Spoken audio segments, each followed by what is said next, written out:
Super papás, bienvenidos a un episodio más. El día de hoy vamos a retomar los podcasts de películas, ¿no? Tiene un buen rato que no hacía un podcast sobre películas, sobre series de televisión y la verdad es que vale la pena, ¿no? Siempre hay esas películas que tratan los temas de paternidad a profundidad y que nos dejan espacio para hacer reflexiones muy profundas y análisis sobre la paternidad, sobre la crianza, sobre todo esto que vemos en la comunidad. Y bueno, la película que vamos a analizar hoy es, bueno, no vamos a analizar, vamos a reflexionar sobre ella. Se llama Desapareció una noche.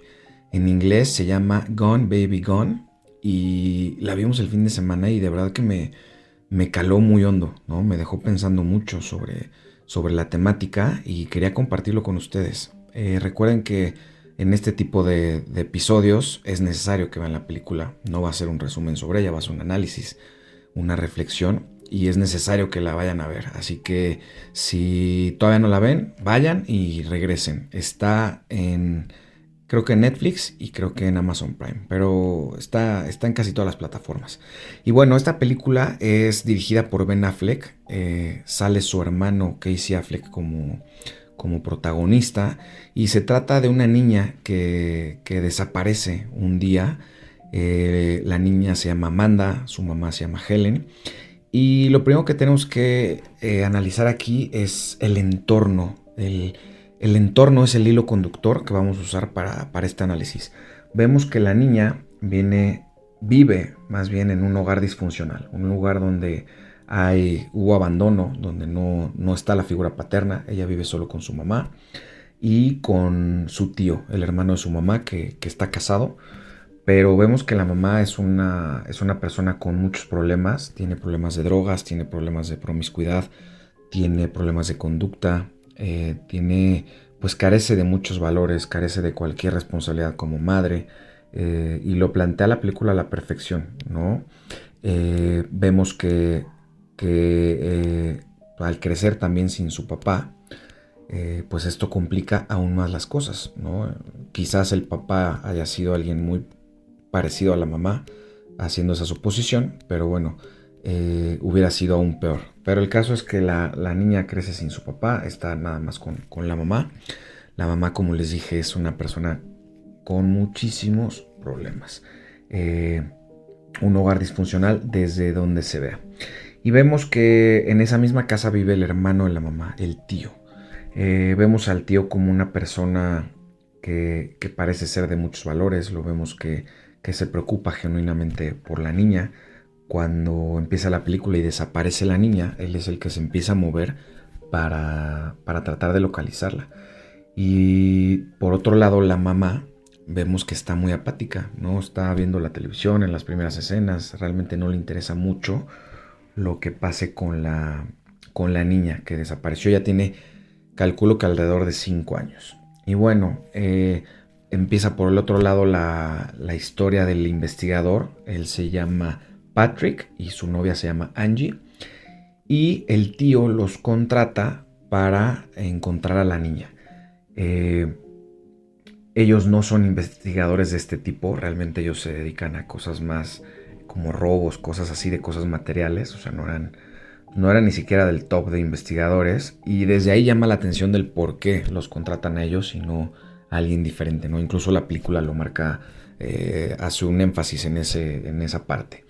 Y bueno, ellos cuando van por primera vez a casa de la mamá, se encuentran con una mamá completamente renuente a cooperar, completamente apática, no le interesa en lo absoluto colaborar con las investigaciones.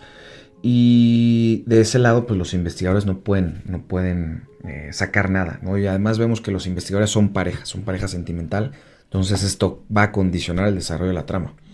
Eh, por otro lado, Morgan Freeman es el capitán de la policía en el tema de delitos contra niños desaparecidos. Y esta parte es muy importante porque él, a su vez, fue víctima de la pérdida de su hija. Vemos que su hija desaparece también y desafortunadamente pierde la vida. Entonces, desde un inicio vemos que él sí colabora con los detectives, pero les hace mucho énfasis en que no entorpezcan las investigaciones pues por no tener tanta experiencia en este tipo de casos, pero sí él les plasma que lo que más le importa a él es que reaparezca la niña. Incluso vemos que cuando él llega a ese puesto en la policía, dice que lo hace con una vocación personal por lo que le pasó y que su intención es que a ninguna familia, ningún padre tenga que pasar por lo mismo que él pasó.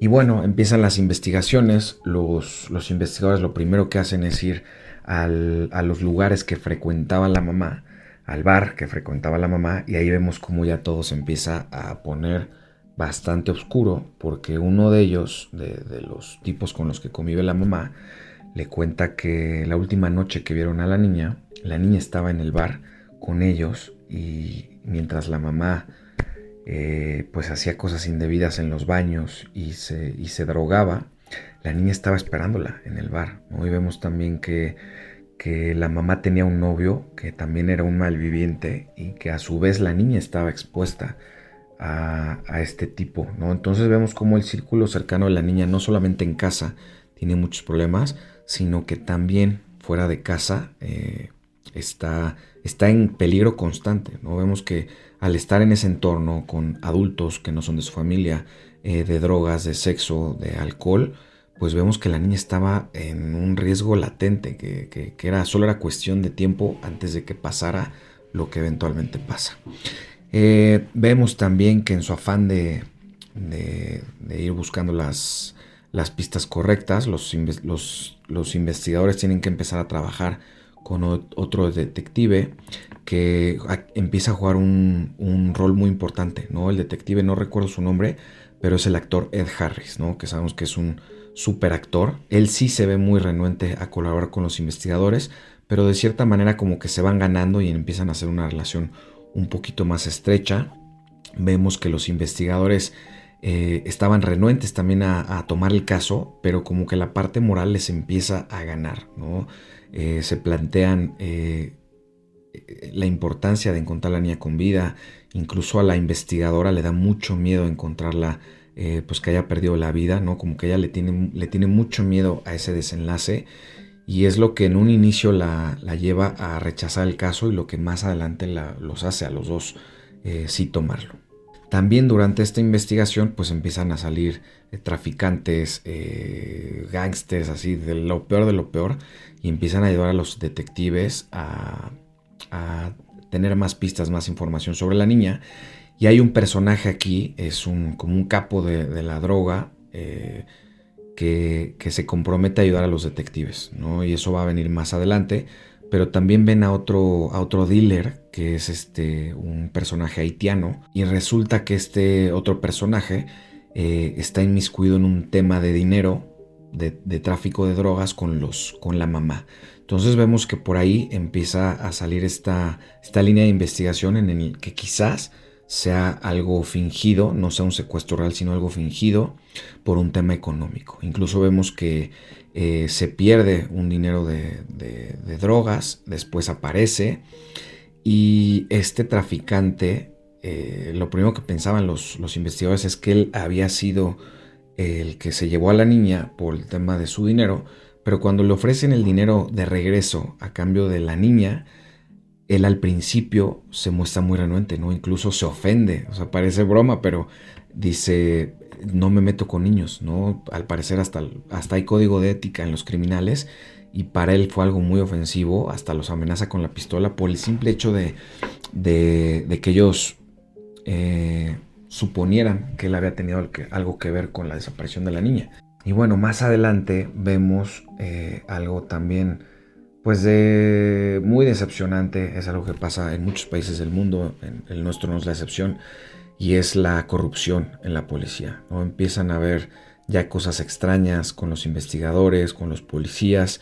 Hay un operativo en donde supuestamente el traficante haitiano sí reconocía tener a la niña. Van a hacer el intercambio, pero por una o por otra cosa el intercambio sale mal por culpa de los policías, y fingen que avientan a la niña, no avientan a la niña, pero fingen aventar a la niña por un precipicio hacia como una presa, y dan por muerta a la niña, ¿no? Nunca aparece la niña, la dan por muerta, y con eso ponen fin a la investigación. El personaje, el capitán Jack, interpretado por Morgan Freeman, renuncia pues a su puesto. El caso se da por cerrado y listo. Cada quien sigue por su vida. Algunos meses después desaparece otro niño. Y el niño traía una medallita religiosa. Y a través de eso empiezan a investigar. El protagonista y la protagonista siguen en esa investigación. Y un día reciben la llamada del otro traficante que se había comprometido a ayudarlos. Y les dijo que había podido localizar a 3 de los sospechosos iniciales del caso de Amanda. Ya los tenía localizados, ¿no? El perfil de estos 3 sujetos es algo que vale la pena analizar, porque eran personas que tenían padecimientos mentales, ¿no? Tenían trastornos mentales diagnosticados. Y escuché por ahí el otro día en un podcast que muchas veces ese puede ser un determinante cuando se habla de abuso, ¿no? Vemos que las personas que a veces padecen de sus facultades mentales pueden tener esta tendencia a abusar de niños o abusar de otras personas pues quizás por algo que está mal en su coeficiente intelectual. O sea, no quiero sonar de alguna manera discriminatorio o decir que todas las personas que tienen estas condiciones lo hacen. Sin embargo, sí hay una correlación importante en que algunas de estas personas pueden tender a ese tipo de conductas. Y esto la película lo maneja, ¿no? Te pone muy claro que son personas que tienen problemas fuertes, que incluso creo que habían estado en la cárcel, son liberados, y al final en un operativo para rescatar a este niño, en donde participa la policía y donde participa el investigador, las cosas salen terriblemente mal, porque estos cuates los reciben a balazos, uno de los detectives pierde la vida, y aquí vemos algo que hay que analizar a fondo. Aquí hay como que ese dilema moral para el protagonista, para el investigador Patrick, que entra a rescatar al niño. Desafortunadamente ve al niño pues que ya había perdido la vida. De los 3 cómplices, ya 2 habían sido eliminados y había un tercero. Él entra el tercero entra a un cuarto donde tenían al niño encerrado, donde tristemente ahí tuve que poner pausa a la película. Me sentí terriblemente mal, pero se ve que era donde pues el niño sufría todo tipo de cosas. Y tristemente encuentra el investigador al niño pues ya sin vida en una tina. Y está ahí el abusador. Y en una decisión pues impulsiva lo ejecuta, ¿no? A sangre fría. Le quita la vida. Ni siquiera el otro no estaba armado. No suponía un peligro para el investigador. Y vemos que es una ejecución, ¿no? A sangre fría, incluso es por la espalda. Que bueno, desde mi punto de vista muy personal, estuvo perfectamente bien hecho. Pero entra ya el protagonista con este dilema moral. Él empieza a cargar con mucha culpa por cómo le quitó la vida al criminal. Y los policías con los que estaba colaborando desde el principio lo felicitaron, ¿no? Le decían muy bien hecho. Le mostraban su apoyo, le decían que no se sintiera mal. Y vemos una discusión con el personaje de Ed Harris, en donde le dice, a veces hay que hacer cosas malas para lograr un bien mayor, ¿no? Y le confiesa el policía que él a veces ha tenido que modificar pruebas o sembrar evidencia con tal de atrapar a personas que deben de ser atrapadas, ¿no? Y vemos cómo el sistema judicial a veces tiende al otro extremo, en el que son demasiadas las trabas, las que se le pone, son demasiados los derechos que se le da a los criminales, y vemos que es muy difícil inculpar a alguien. Bueno, no inculpar, es muy difícil sentenciar a alguien, a pesar de que haya muchas pruebas en su contra, a pesar de ser reincidentes. Vemos que el sistema judicial a veces es una máquina muy poco eficiente, y ahí es donde los policías le meten de su mano para poder agarrar a estas personas mucho más rápido, ¿no? Pero aquí sí es muy claro por qué lo hacen. Lo hacen por un tema moral, porque ellos dicen, estamos hartos de ver que este tipo de personas que hacen cosas tan abominables sigan sueltos por cuestiones burocráticas. Entonces, para ellos, como policías que ven todos los días esto, también me pongo de su lado, ¿no? Imagínense lidiar con esto todos los días. Lo platiqué cuando hablé de la película Sound of Freedom. El punto de quiebre del personaje principal es tener que ver la evidencia sobre los casos de los niños que son, ya saben. Y es ahí donde los policías muchas veces dicen adiós con el reglamento, adiós con el manual, necesitamos meter a estas personas tras las rejas. Pero vemos que el protagonista está muy renuente, muy renuente, muy renuente, muy renuente. Aquí paralelamente la mamá sigue con sus malas andadas. Vemos que busca protagonismo a través de los medios. Y bueno, el investigador, el protagonista, se termina por dar cuenta a través de ese segundo caso del niño que realmente todo había sido un montaje y estaban involucradas la familia, hablando específicamente del tío, los detectives de la policía, Ed Harris y su compañero, y el capitán de la policía, Morgan Freeman. ¿Qué es lo que hacen realmente y cómo se llevan a la niña? Pues sí hay dinero involucrado y tratan de matar dos pájaros de un tiro, ¿no? El tío quería el dinero, al igual que al parecer Ed Harris, pero también les interesa salvar a la niña, ¿no? Esto es fundamental. También les interesa salvar a la niña. Ellos son muy conscientes de que la niña en 5 o 10 años va a estar de cualquier manera sin vida. ¿Por qué? Porque vive en un entorno completamente tóxico, con una mamá completamente disfuncional que es adicta a las drogas, al alcohol, a la promiscuidad, que ha puesto la vida de la niña en riesgo muchas veces. Incluso el tío platica una anécdota en la que la mamá y el novio se van a la playa, se drogan y se les olvida a la niña durante horas. Y dice el tipo, literalmente la niña se estaba rostizando. Y dice el tío, y me conmovió mucho esa parte, que tuvo que quedarse con la niña toda la noche porque la niña estaba llorando del dolor de las quemaduras. Y la mamá ni siquiera estaba ahí, no era el tío siempre el que tenía que llegar a consolar a la niña. El tío estaba casado con una señora que también al parecer es una buena persona. Y entre ellos dos trataban de sobrellevar el problema en el que vivía la niña con la mamá. Y vemos que ellos era pues de cierta manera la única luz al final del túnel. Y estaban muy preocupados porque sabían que la niña iba a terminar o sin vida o como la mamá. Entonces aquí arman un plan junto con el detective Ed Harris y el capitán Morgan Freeman y deciden secuestrar a la niña, robarse el dinero, ¿no? También esa parte muy cuestionable. Bueno, no queda muy claro si es robarse el dinero o aprovechar el tema del dinero para rescatar de cierta manera a la niña, para sí secuestrarla, pero rescatarla. Entonces, bueno, el investigador se da cuenta de todo esto y resulta que quien tenía a la niña era Morgan Freeman, el que había perdido a su hija, ¿no? El detective otra vez se enfrenta a un dilema ético, un dilema moral, si ir o no ir a rescatar a la niña. Él pues incluso termina con su novia a partir de esto. La novia le suplica, literalmente le suplica que no denuncie al capitán, que deje a la niña vivir con él, porque él era una buena persona, eran un matrimonio estable, era una persona con valores y sobre todo había perdido a su hija, ¿no? Entonces nadie la iba a cuidar mejor que él.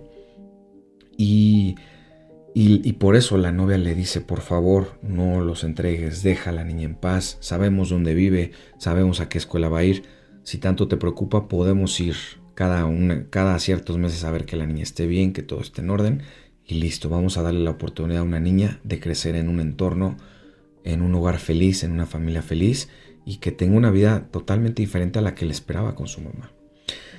Y tristemente, el protagonista decide si denunciarlos y que se llevaran a la niña, ¿no? Aquí, este es el punto clave de la película. Esa falsa moralidad, ¿no? Ese dilema moral, esa brújula incorrecta que a veces las personas que buscan ese sentido de superioridad moral pueden cometer muchas tonterías, ¿no? Por un lado vemos que no tuvo ningún problema en ejecutar al criminal a sangre fría, que estuvo bien hecho, pero vemos que ahí lo hace sin el menor remordimiento al momento de cometerlo. Vemos que el remordimiento viene después. Y quizás eso es lo que condiciona su segunda decisión de sí denunciar a la familia y recuperar a la niña. ¿Qué es lo que termina pasando? La película nos muestra claramente que fue un error, que lo que debió de haber hecho es dejar a la niña con la familia. ¿Por qué? Porque en la última escena vemos que la niña ya vive nuevamente con la familia, bueno, con su mamá. Seguramente el tío ya también estaba en la cárcel, porque claro, a todos los metió en la cárcel. El investigador Ed Harris acaba sin vida. El capitán termina tras las rejas. El tío termina tras las rejas. Y vemos que la niña regresa con su mamá. La última escena es la mamá arreglándose, ya tomando, se ve que está tomando, preparándose para una cita a ciegas de un tipo que conoció por ahí. Y se va.